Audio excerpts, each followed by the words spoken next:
Okay, good afternoon. While some may view this as a bust, I view it as an opportunity. I am very much a make lemonade out of lemons person. It is 1:36, and at 1 o'clock, I was supposed to be holding a live Zoom session for Q&A and presentation, and I am playing to an audience of one, including myself. So I don't know if the uh, signals got crossed somewhere or if people just weren't available. It wasn't the type of setup where you signed up and nobody showed. I just put it out there for whoever wanted to and was available.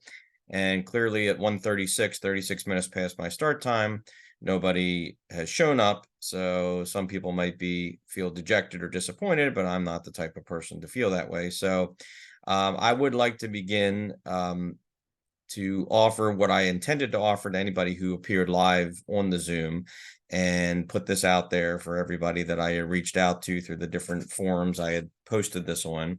And maybe this will be the spark that ignites the flame that will let this grow and spread in a good way, not like a brush fire. So I'm going to share my screen because I had prepared a PowerPoint slideshow to go along with this to help for ease. I know if you're like me, you're probably much better off with visual stuff. So I do like to have something to reference on the screen. And of course, since this is being recorded, it'll be available permanently. I can even send for anybody that specifically requests a copy of this PowerPoint presentation. So I'm going to share my screen now. And I am now going to start my slideshow here. If it allows me to, here we go. Okay, so my intention of what I wanted to do today was to basically offer to a larger audience all at once, as opposed to a one-on-one, which I do plenty of, essentially a Social Security 101 course and the basics on Social Security, if you will. I felt that this is information that I give to individuals that call me up for potential representation, and I tell most, if not all, of what's on this initial presentation to every person I speak to. I do this multiple times during the week, usually on average anywhere between 10 and 20 different people that I've never spoken to, never heard of before. They've been referred to me, they found me somehow, some way. And I felt that I could accomplish a lot more and share a lot more on a wider basis to a wider audience by doing this. So that's what prompted me to. And my intention is to start with this very basic presentation that provides some general oversight information and background.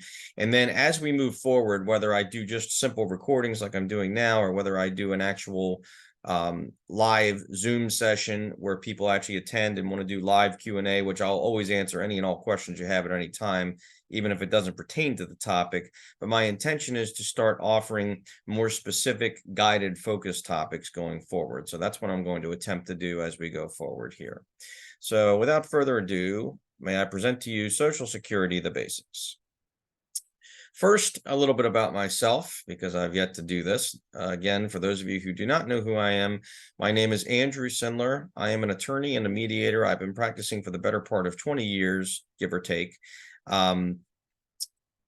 This is just a little bit of information. You can look me up if you want to online. You can Google this, but there's the direct web address for my law firm, my solo practice that's been in existence since 2010. Here's my direct contact information. That the phone number is actually my cell phone. I give that out to everybody because that's the best and easiest way to reach me. I get your messages much quicker. I respond to them. For those who know me, and those who come to know me, I am a stickler for that. I do not like to make people wait because I know how that feels. So if you call me or if you email me, unless I am either out of town for an extended leave, like a vacation or some personal matters that I had to be out for recently, or unless I'm ill, you will generally hear from me within the same day that you've contacted me, even if it's after hours. So just know that when you reach out to me for anything and everything, I do respond. And of course, I even will respond to text messages. But I just find that to be the best way to reach me, especially when I'm not in the office. I am based in Maryland, have been all my life, born and raised, Baltimore area, Baltimore sports teams fans. The Orioles are definitely giving me some reasons to cheer these days, which is good. but I do practice Social Security all over the country. As attorneys, we don't need to be licensed in any specific state to do so. So that's why I'm able to represent people remotely from virtually anywhere in the 50 United States, even parts of Puerto Rico. So happy to do that.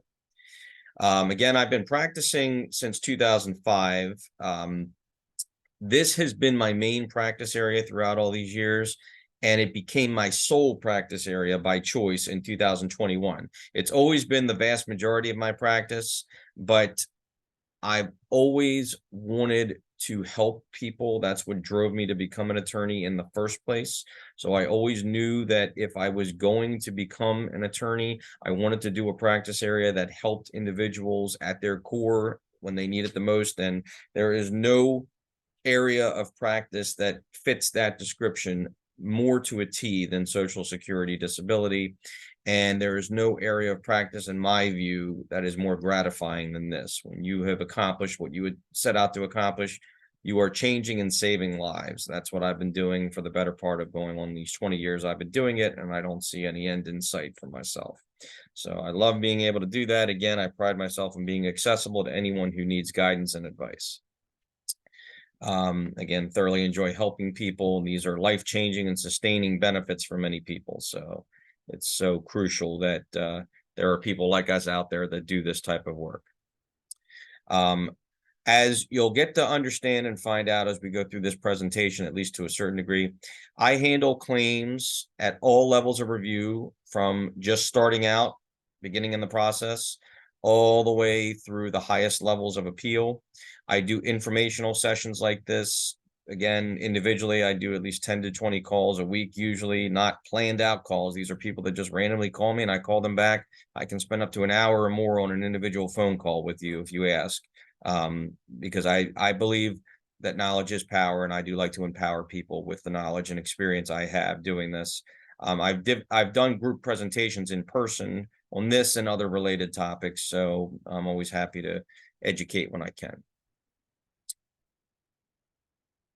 Social Security basics, a little background. So first and foremost, not to go into a long story about this, I'll save this for a session when there's actually people in attendance, but I can tell you that I fell into this practice area purely by accident when I first started practicing as a first-year associate. A case that was being handled by the firm I was working at that time was passed to me.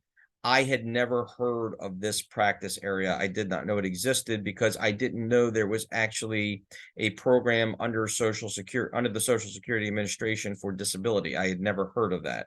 When someone mentioned the word Social Security to me, I took it to mean, oh, you mean when people stop working and retire later in life? I always knew that to be what my grandparents were on. So I was completely blown away to know that there's this whole other program that helps people when they truly do become disabled from working and can't continue working any further. So I have taken the better part of the last 20 years to really jump in full throttle with both feet, both arms, everything, because I really wanted to immerse myself in all of this. And I've done just that. And I'm still learning and growing to this day. I have not gotten to a point, nor do I ever think I will, that I've seen, done, or heard it all. So as you see here, there's two main programs of benefits under Social Security. There's, of course, the retirement prong, which a lot more people are probably familiar with, but there's also the disability prong, both of which are funded by the FICA taxes that we pay out of our paychecks when we work, or that we pay taxes on when we're self-employed like myself, as well as the government provides funding for this as well. The retirement program is for people who have paid into the system and worked to their full retirement age, which is determined by your year of birth, generally between the ages of 65 to 67. There is also an early retirement program for people once they reach age 62, although the benefit amount is lower than full retirement, so it's usually not advisable unless you have no choice. Interesting tidbit, even though I don't discuss this in any detail in this presentation, if you are age 62 and eligible for early retirement, but you are also disabled and not able to work for medical reasons, as you'll understand further when we go through this presentation, you are actually eligible to take the early retirement benefits just to have some money coming in while still applying for and attempting to receive disability, which benefits you greatly and raises your benefit level to what will eventually become your full retirement level if you do go on disability before you reach full retirement age. That's something I can discuss in more detail at a later date, or if any of you have questions, but I thought I would share that. The disability program, again, is for people who become, quote, disabled prior to reaching full retirement age. There are two main programs and types of disability benefits. There is Title II, the number 2 in Roman numeral, which is Social Security Disability Insurance, or SSDI, and Title 16, Supplemental Security Income, or SSI. A lot of times people use those two interchangeably. They are not the same. They're similar, and there are similar aspects to them, but they are not identical. So they are two very different programs. So let's talk about each one. Let's start with Title II SSDI. These benefits basically work like an insurance policy. When you have an insurance policy, you pay premiums every month, whether it's premiums that are taken out of your pay when you are working for an employer, if the employer pays some or all of that premium. Well, the premiums that you pay for this insurance policy are the taxes you pay, as I mentioned, the FICA taxes. You are buying into a disability insurance policy that you may never have to cash in during your working years, but you may. You have to pay a certain minimum amount of, quote, premiums to qualify for these benefits. They determine this by what we call quarters of coverage, sometimes referred to as work credits. Basically, each year is divided into 4 quarters, every 3-month period, January to March, April to June, and so on and so forth. During each quarter, or during the total of 1 year or 4 quarters, you have to earn a minimum amount of money, which is determined each year, and it rises each year for cost of living adjustments.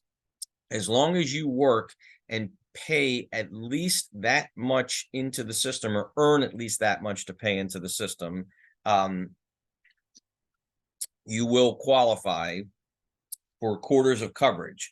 Generally, you need to accumulate 20 quarters of coverage over 40 quarters of work, or more specifically, 5 of the prior 10 years before becoming disabled. Most people meet that requirement with no issue. Some people do have a lag period where they stop working and they're not earning quarters of coverage. But if they became disabled at the time that they did earn enough quarters of coverage, they are safe. And these do not have to be 5 consecutive years or 20 consecutive quarters. It just has to be cumulative, a total of 5 of the prior 10 years.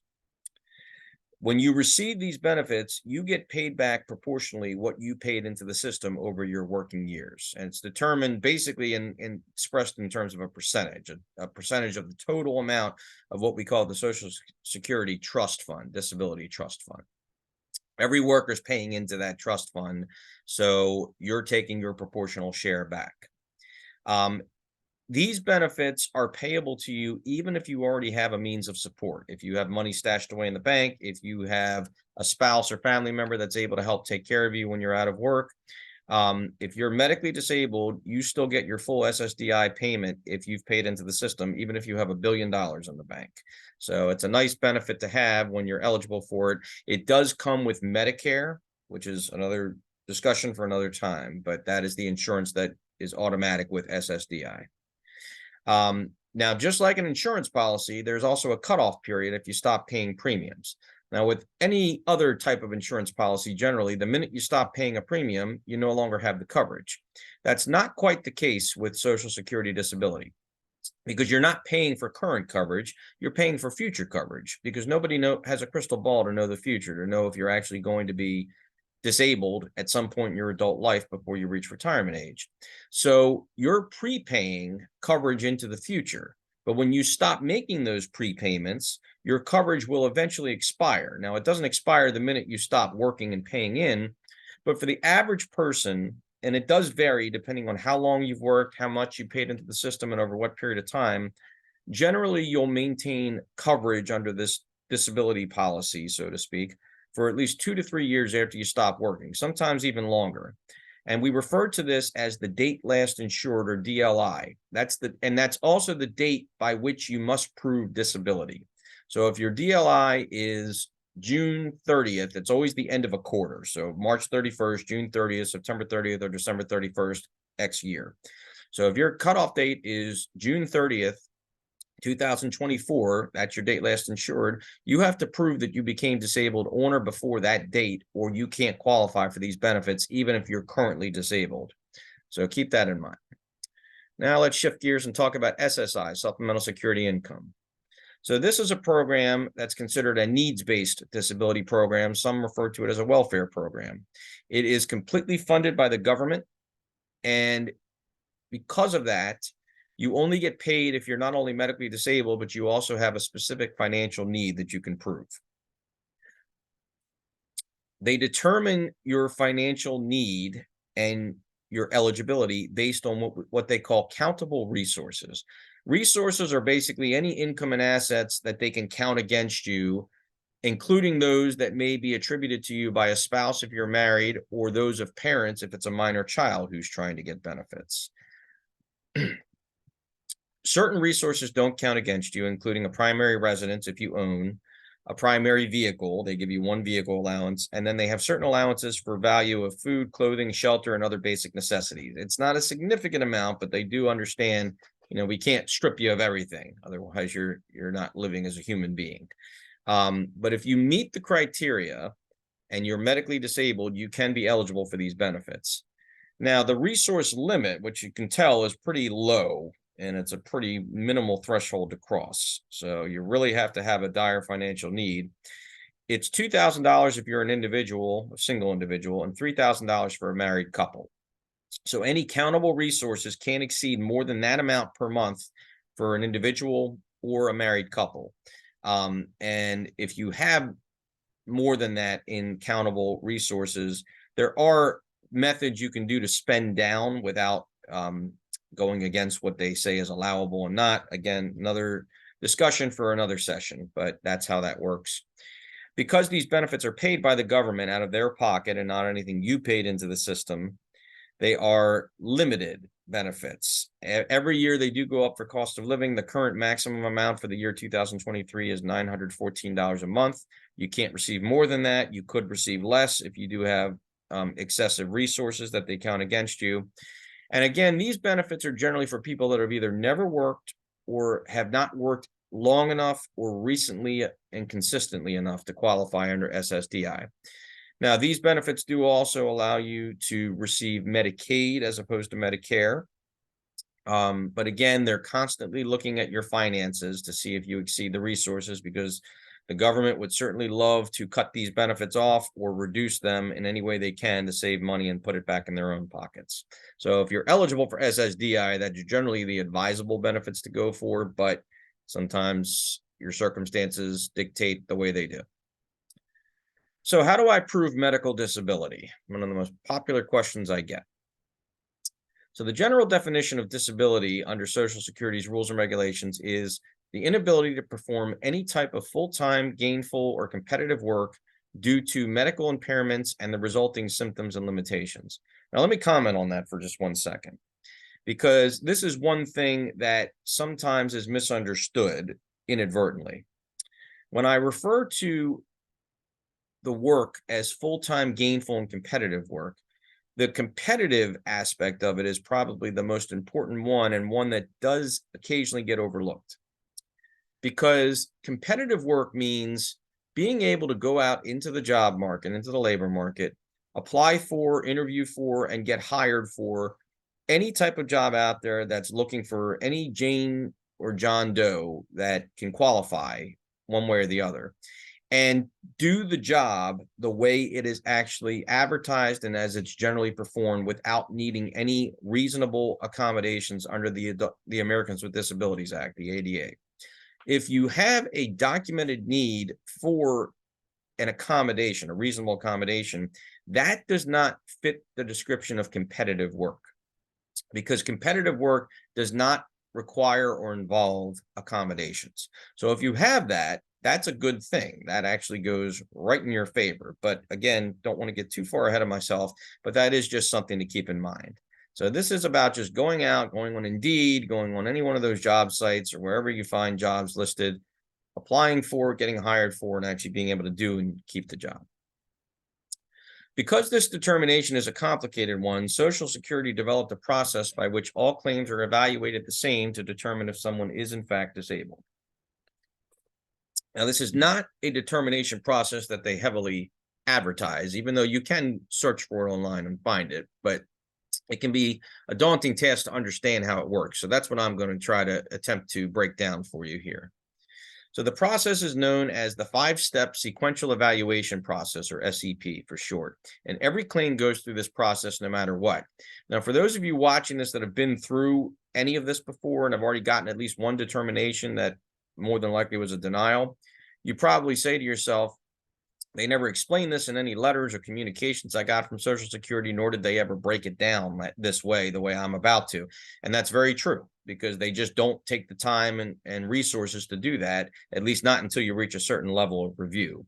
So that's why it's important to understand what's actually going on behind the scenes. And this can also obviously help to your advantage in terms of trying to prove disability.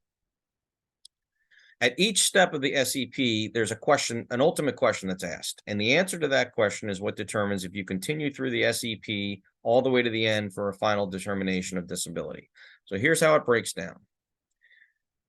Step 1, this is the simplest step. The question simply asked is, are you currently working and earning income? If the answer is no, you can move on to step 2. Now, if the answer is yes, you can still possibly move on to step 2, depending on the following factors. Number 1, how much are you earning? Specifically, are you exceeding what we consider the substantial gainful activity, or SGA, earnings level?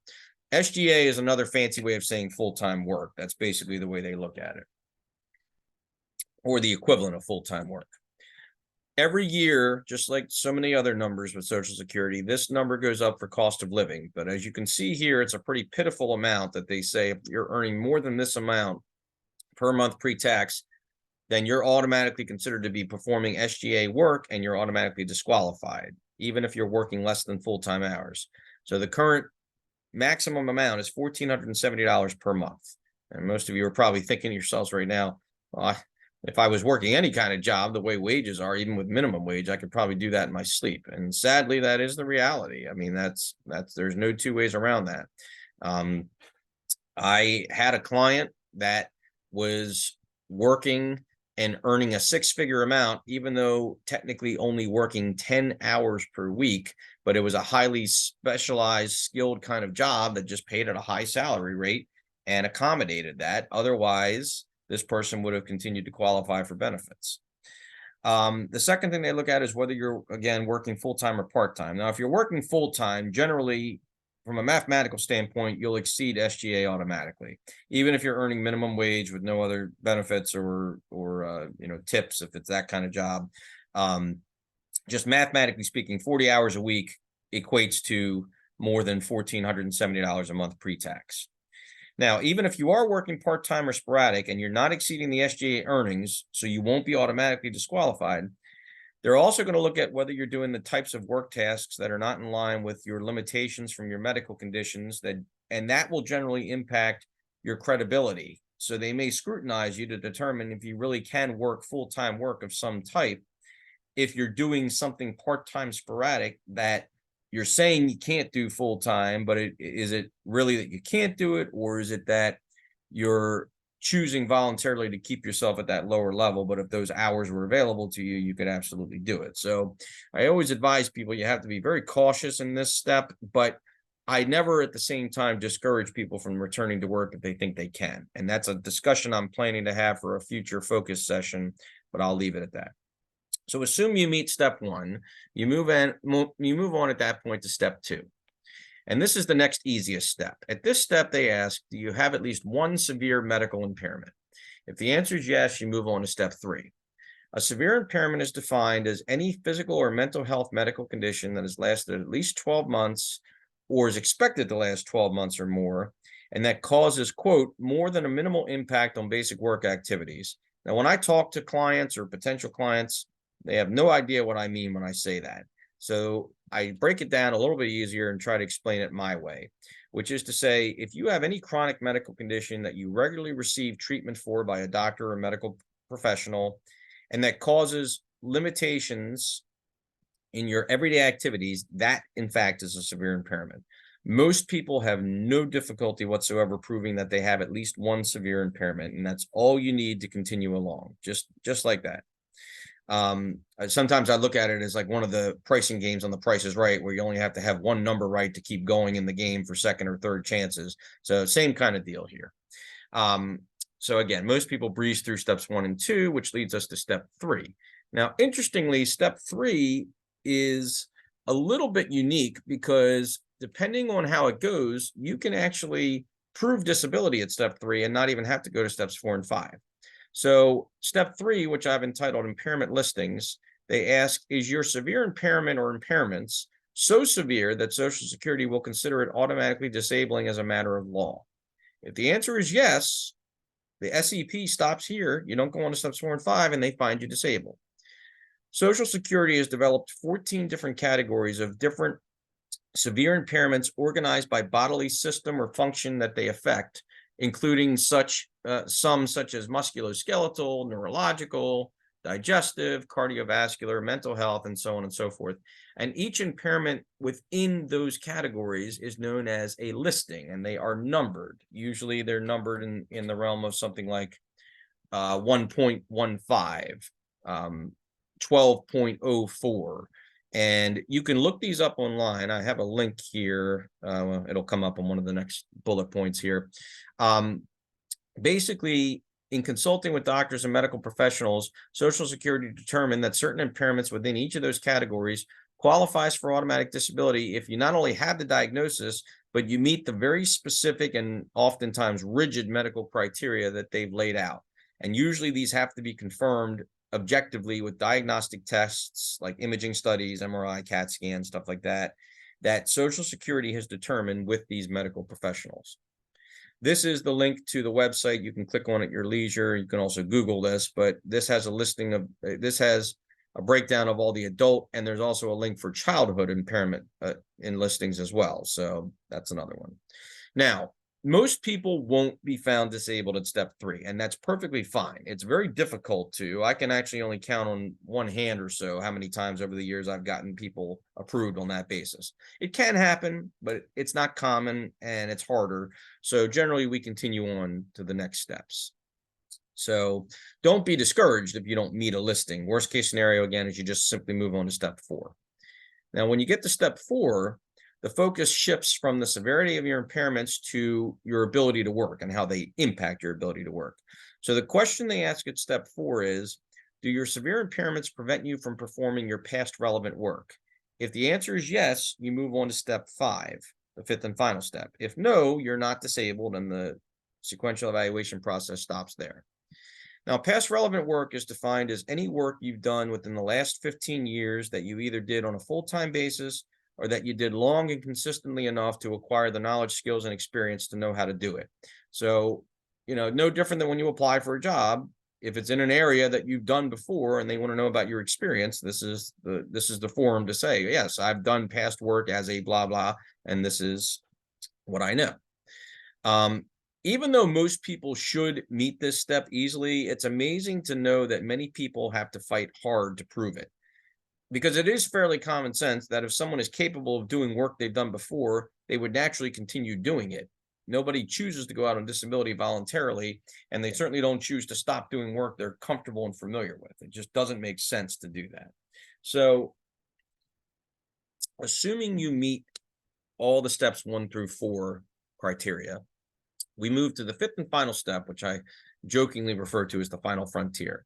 And the question at this step, a little convoluted, but basically, if you can't do your past relevant work, is there any other work that exists in significant enough numbers in the national economy that you could make a successful transition to, not only given your medical impairments and the resulting symptoms and limitations, but also your age, your education, and your prior work experience, including any skills that you may have acquired that could transfer from one occupation to another?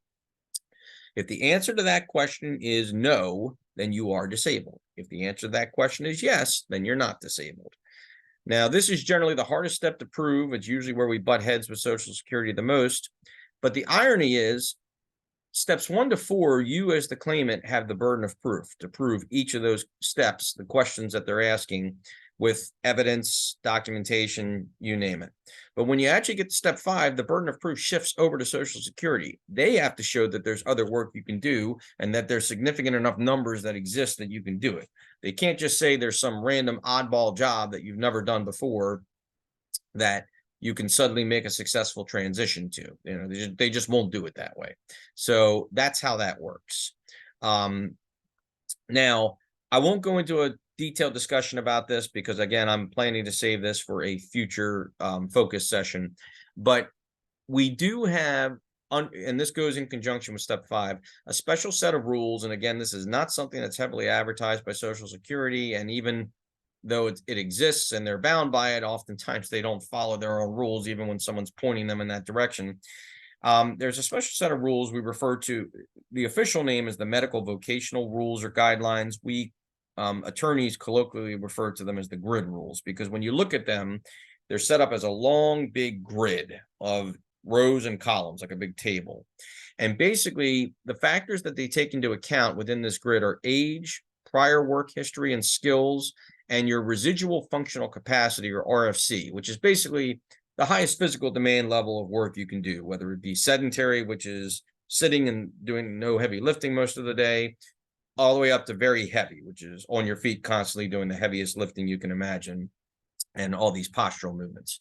The general theory, again, without going into details, is that the older you are, generally anything 50 and up, the harder it's going to be to find other work to do that you've never done before. So if certain factors align within this grid, then they're going to find you disabled automatically as a matter of law. And sometimes that's an easier path at step 5 than just simply proving that your symptoms and limitations are severe enough to stop you from working.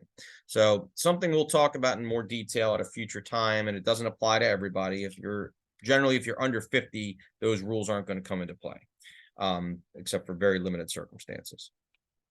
The key at step 5, and I've highlighted and bolded this, is pinpoint medical and non-medical documentation and evidence showing you have limitations that would prevent consistent performance of full-time work. And yes, it can be done, meaning compiling the evidence and documentation. So how do you get started, and where do you go from there? So let's start at the very beginning. A very good place to start. Forgive me. Big Sound of Music fan. The initial application is where it all starts. So SSDI applications can be filed online at ssa.gov. You can do this on your own. You can do it with an attorney like myself. I do this with clients all the time. They're on the phone with me. It can also be done in person at a field office. It can be done by phone, by making an appointment with someone at the field office. And the worst case scenario, in my least preferable way, it can be done by mail.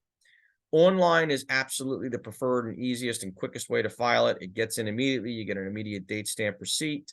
You can do it in more than one session. If you need to come back, you have 60 days to complete it from the time you start it, and they'll still consider it was filed the day you started it. So a lot of different advantages to doing it that way. Now, for some unknown reason to this day, SSI applications cannot be filed online. That may change in the future. I've heard some rumblings that they're looking to change it, because everything else can be done online. Social Security is a very virtual and remote and paperless organization, like many other government agencies and even state agencies. So I don't know why it's still this way, but it is their rule and nothing we can do to change it. So if you have to file for SSI, that unfortunately is something you have to do on your own, either in person or by phone or by mail. Now, the initial application requests a significant amount of information, and it's generally broken down into 2 parts. There's 2 big sections. The first one is a lot of general and background information, which I'm going to go into in a little more detail in a second. And the second section, which takes much longer and more detail, is medical, employment, and educational information. Let's talk about part 1 a little more.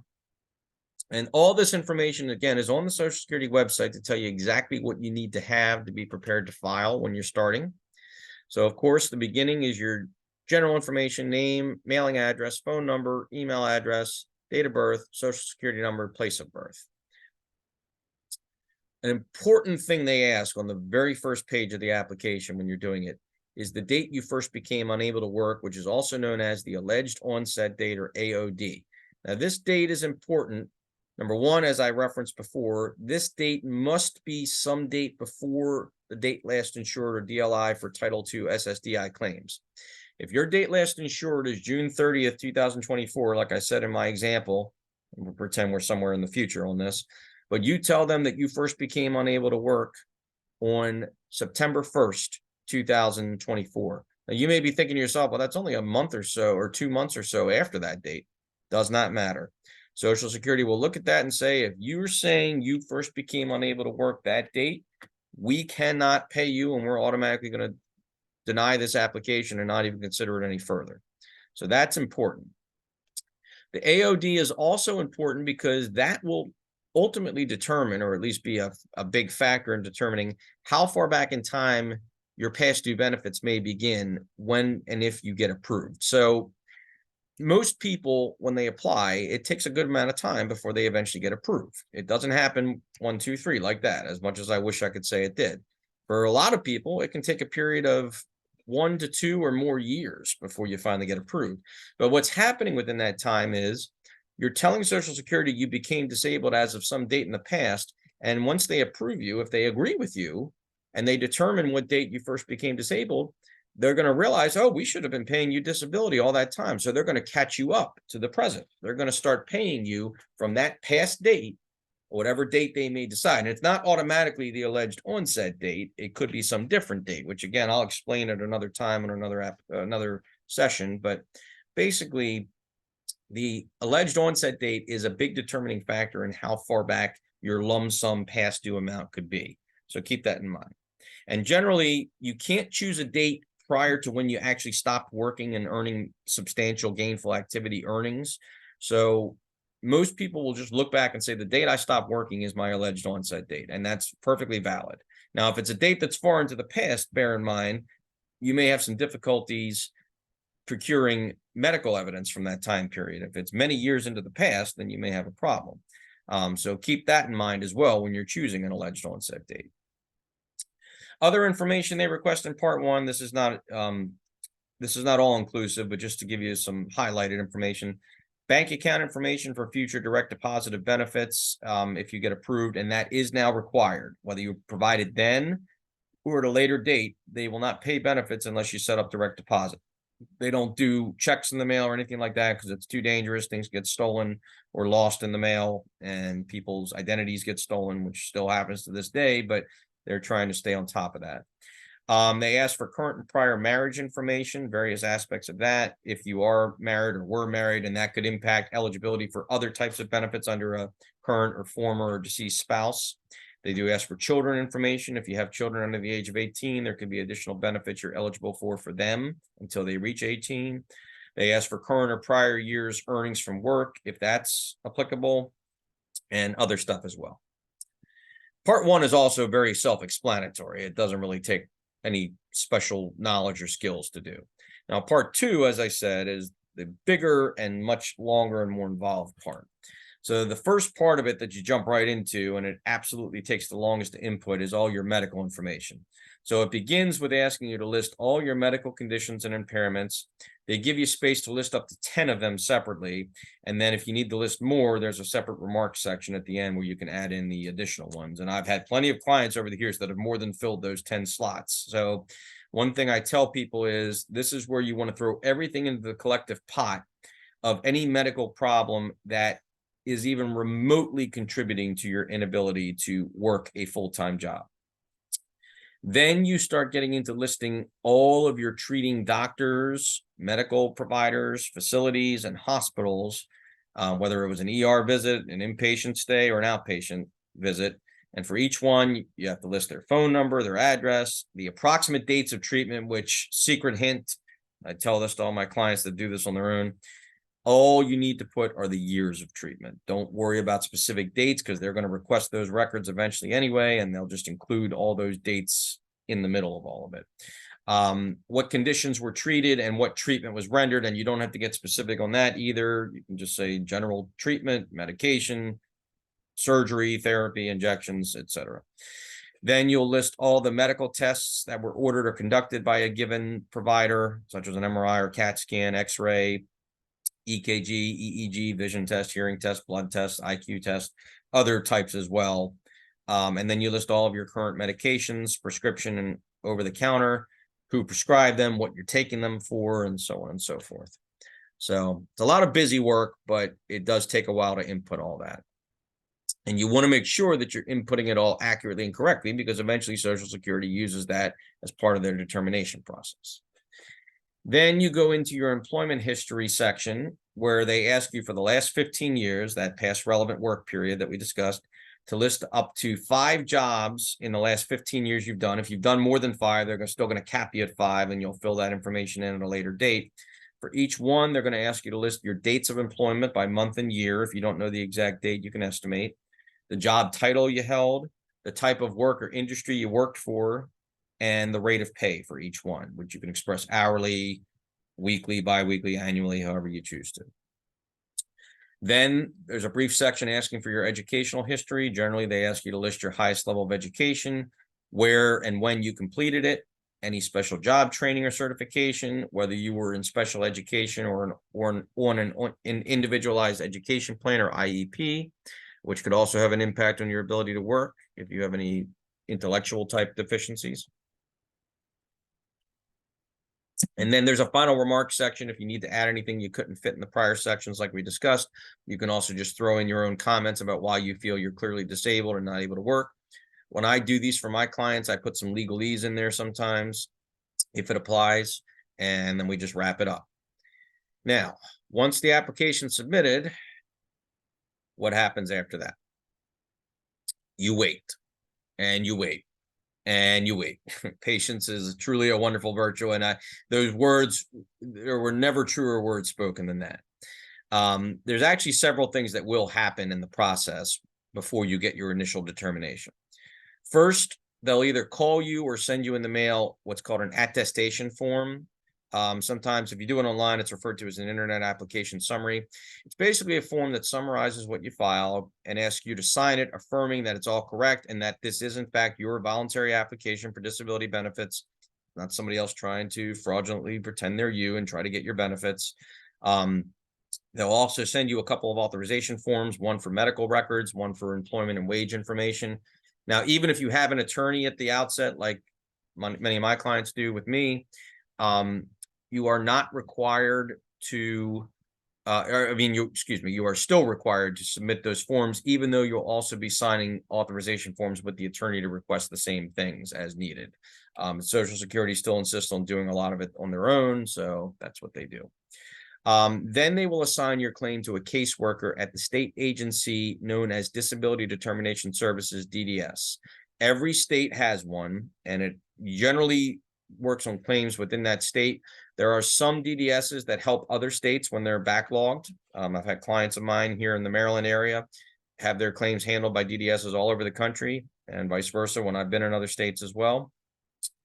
When the caseworker gets assigned, they'll give you a case ID number, and they will also give you their contact info, and they will begin working up your claim. They'll speak to you to obtain information. They'll request and obtain medical records and other documents, and they'll get everything in line to ultimately be reviewed by Social Security's medical consultants that help make the initial determination.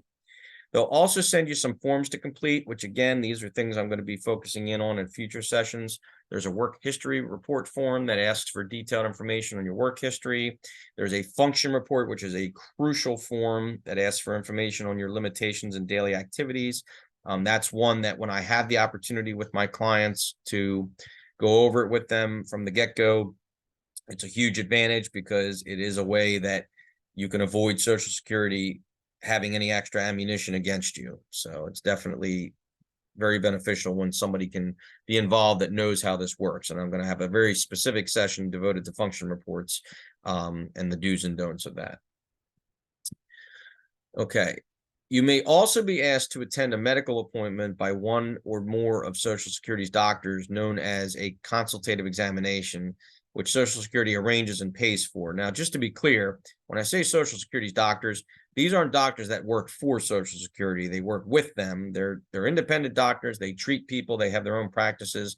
But these doctors come in specifically to do a one-time examination, this one-time CE, not for the purpose of treatment, just for the purpose of diagnosing and determining what limitations you may have from their standpoint. There's different reasons why it's done or not done, but if they schedule it, you do have to comply.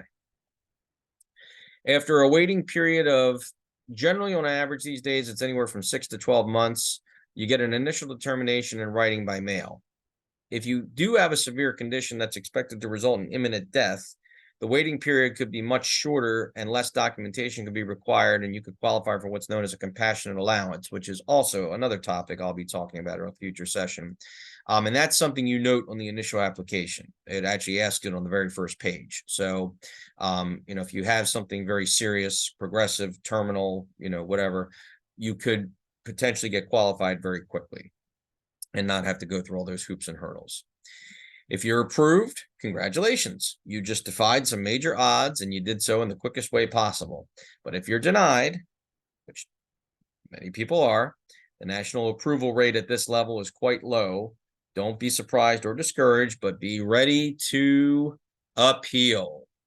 Now, I emphasize that simply because even though it's written into the determination letters when you get a denial, most people are either shocked by the denial, thinking that it shouldn't be as hard as it really is, or they just are not understanding or confused by it, especially if they don't have an attorney, that they either don't realize they have the right to appeal, or they just choose not to because they get dejected feeling and they just feel like it's not worthwhile. Well, I'm here to tell you that's the worst thing you can do is throw in the towel, especially after the initial denial, and gives Social Security the satisfaction of knowing they got the better of you. At each stage of determination, you have 60 days to appeal from the date on the letter you receive, unless it notes otherwise. And you also have an additional 5 days for mailing.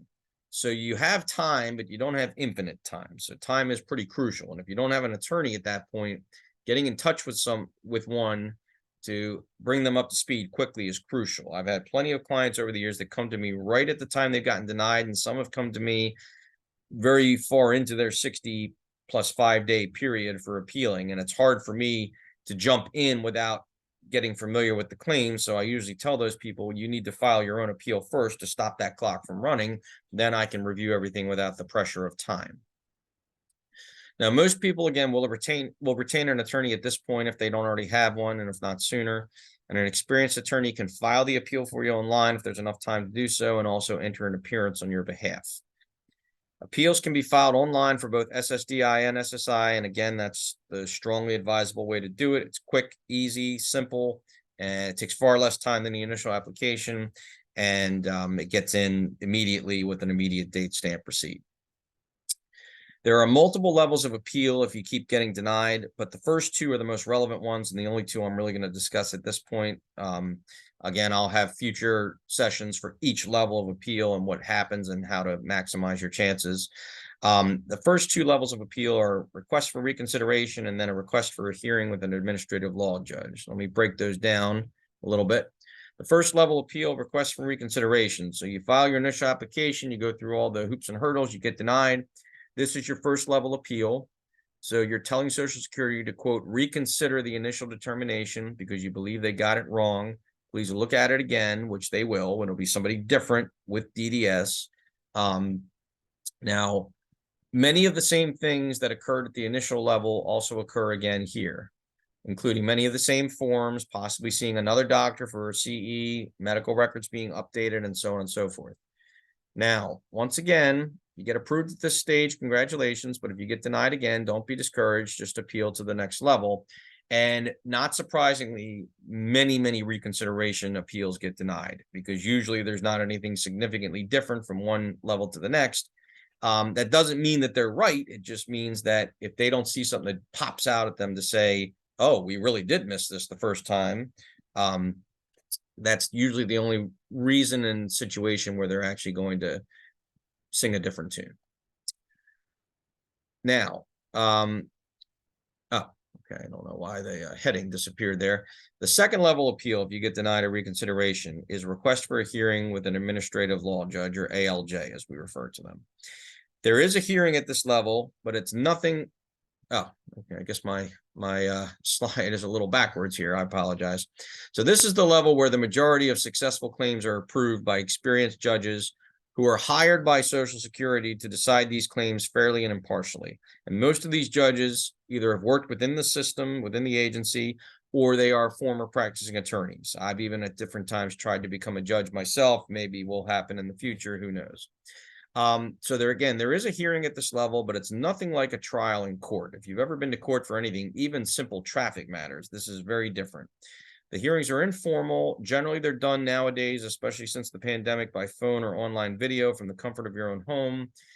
You can do in person if you insist on it, but there's usually not a compelling reason to do that.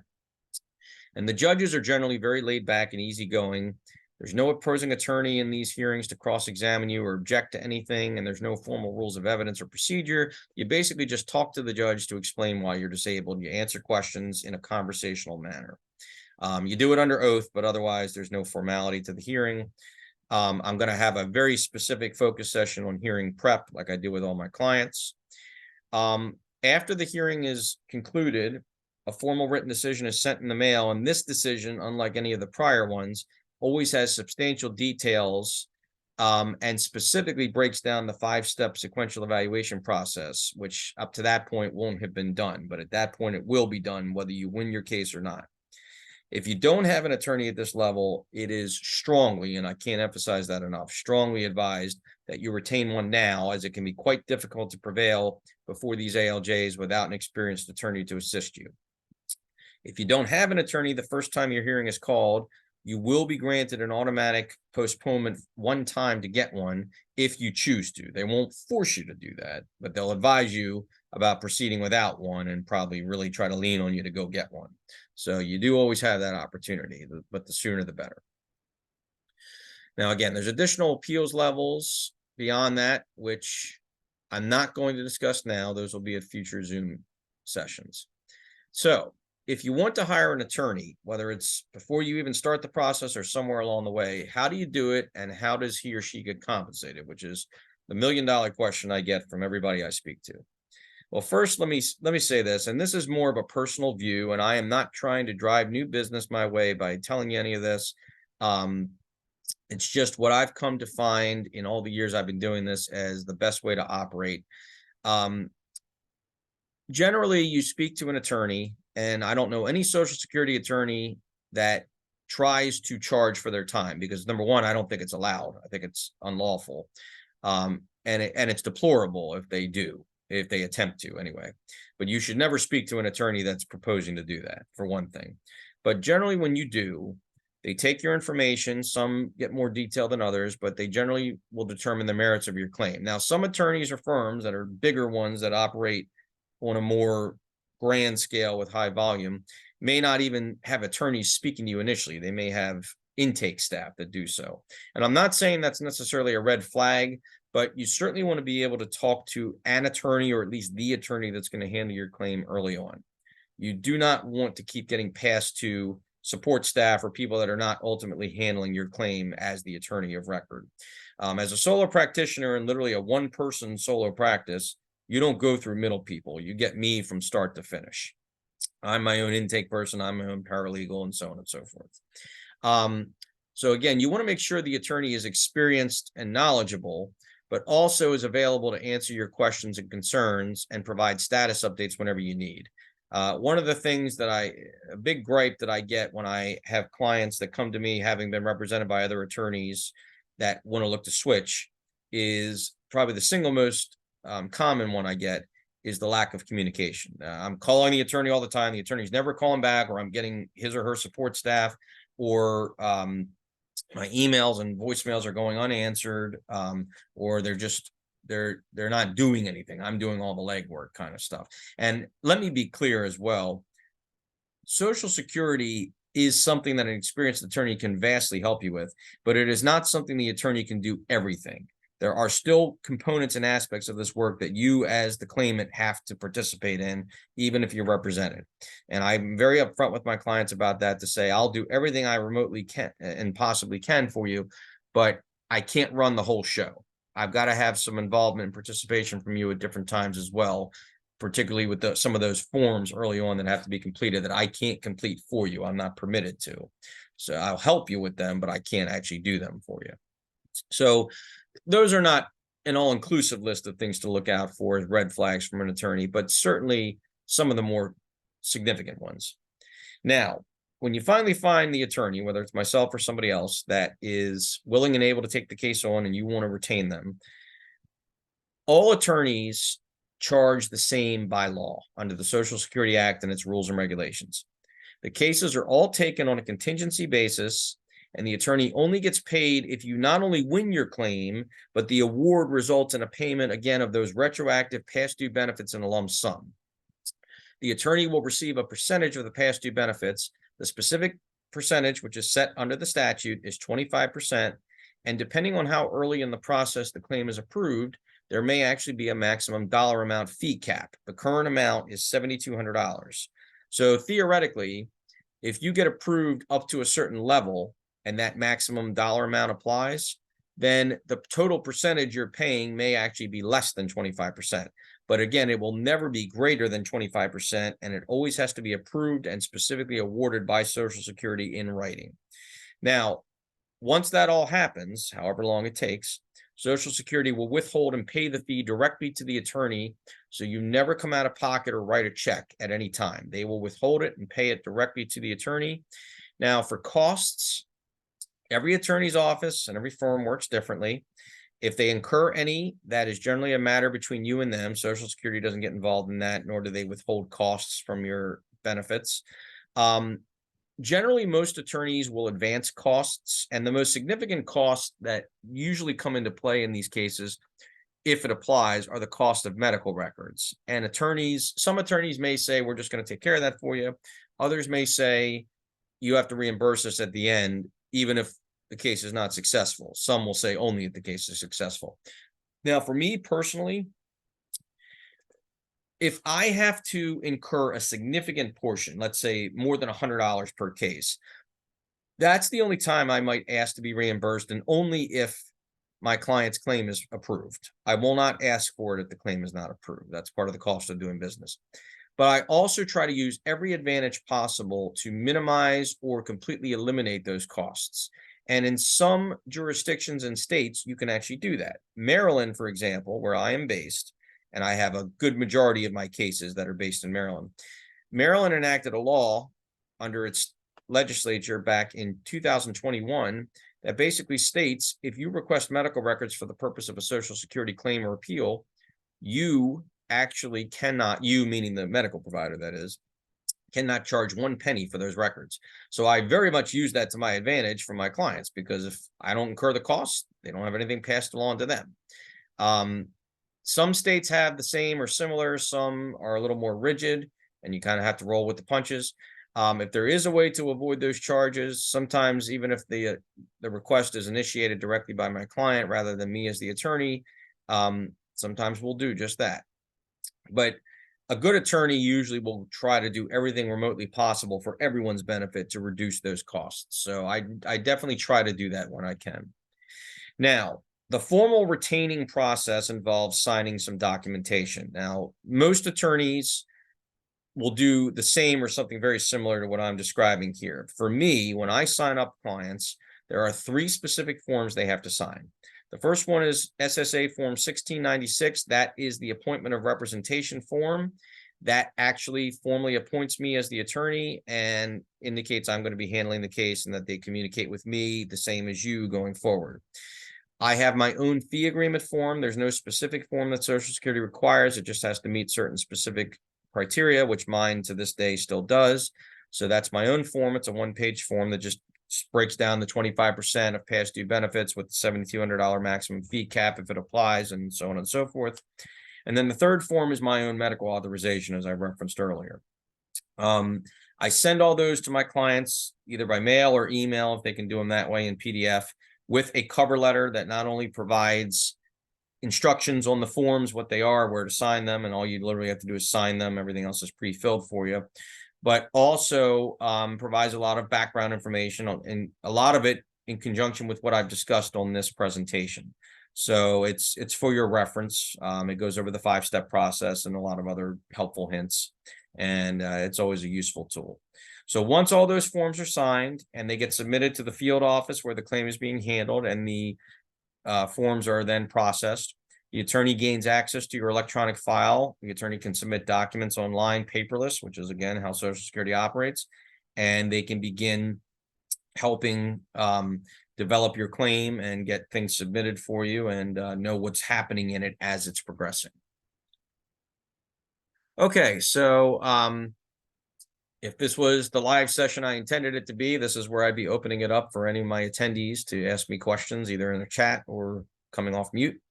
Since there's nobody here, I can't do that, but I can offer to you, as I've been offering for many, many years.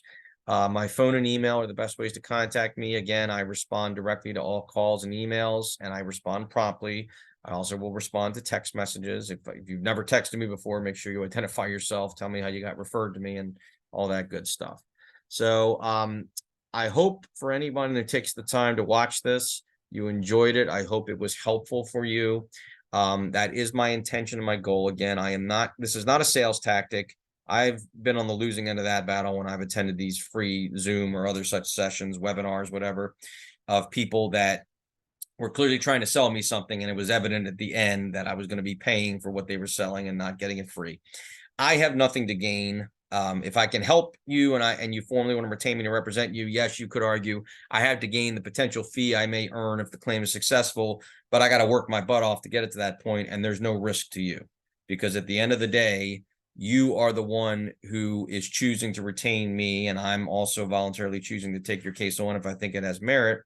And I just want to help you get the benefits that you likely deserve and probably very much need, both for your financial and health and well-being. I really do value helping people. I could tell some stories I won't get into now, but I really do value very greatly what I do. And I hope any of you come to know me and maybe are fortunate enough to work with me, that you'll get to see that front and center as well. I care very deeply about my clients, and I really want my clients to know that from day one. All right, well, it's been my absolute pleasure. Again, my name is Andrew Sindler, Social Security disability attorney and mediator. And again, my contact information was at the beginning of this, and I will hopefully look forward to seeing some people at some of my future sessions. Take care.